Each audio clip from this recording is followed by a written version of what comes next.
Mom, can we have this? No. There is at home. At home. Deploying drone. Damn. Is this you? If you're watching this, this is definitely you. I mean, look at the title. Why would an immortal, let alone a Radiant player, be watching this? At some point, I was Iron. Granted, it was during the beta with 200 ping, but I was there. On the official servers, the lowest rank I've gotten was Silver, and I was able to climb out. And no, it wasn't because of aim. It was something way more important. Hello, I'm Joey, and today I'll be giving you 5 tips that will help you rank up.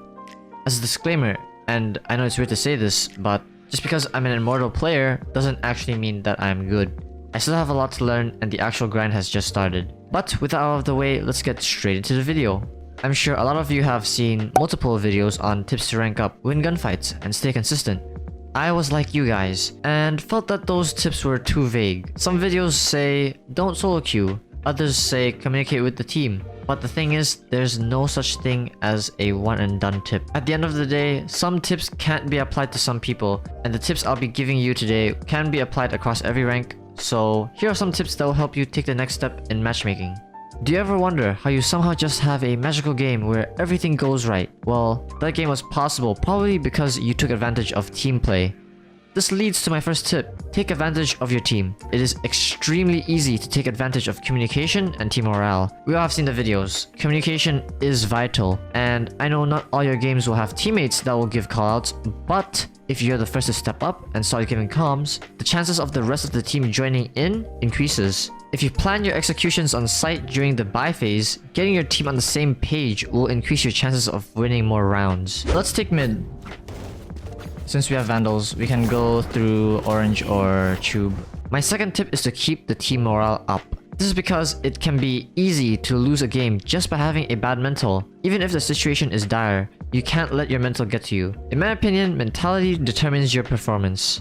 Valorant isn't like Overwatch, where you have multiple lives letting you perform. For the most part, we have one life, and when your team crumbles, you will most likely lose. Knowing this, I always make sure to say small things like nice shot, or hype the team out with the classic so that the team's mentality is in a better shape. My third tip is to spot your win condition. Have you ever had a game where it's a showdown just between the top fraggers? I've been in this situation many times, and most of the time, the team that enables the top frag comes out on top. If you know that someone on your team is doing well, give them the resources that they need to carry the game. Give them priority and make your plays revolve around that player. Make sure they're not the first one to die, otherwise the round might as well be over. My fourth tip is to avoid playing off roles. Find a role you like and stick with it. This is because different roles have completely different playstyles and it can throw you off and lead to inconsistencies. Speaking of inconsistencies, building confidence will help you stay consistent. This leads to my last tip, confidence. A lot of people struggle with confidence, but honestly, it might not be as big of a problem as you think. To gain confidence, we should first know what confidence really means. Confidence is a feeling that is associated with reliability. If you see yourself fragging out and being reliable, naturally you would feel better and start gaining confidence. Knowing this, it is easier to gain confidence with a tangible figure. For me, playing aim labs and deathmatches help me measure how much I can trust myself before queuing up, and in my opinion, this makes perfect sense. It's human nature that when we see numbers go up, we feel better about ourselves, and this will be able to be translated to better gameplay. But you have to know that there is a boundary between confidence and arrogance. My understanding of confidence is the belief and understanding of one's abilities, and someone who's confident will be able to swallow pride and reflect on mistakes.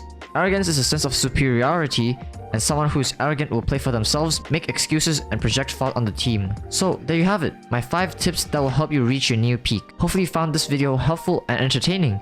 For the people who are high, immortal, and radiant, hello, let me know how I did. Thanks for spending your time watching this video. I plan on reviewing VODs in the future, so if you do want me to review your VODs, send them to this email on screen and follow these instructions. This is my first video on a guide, so if you enjoy what you see, consider subscribing. I also stream on my Twitch channel on Monday, Wednesday, Saturday, 10 AM EST. So make sure to check it out. It's free and you can always change your mind. But with that being said, I'll see you next time.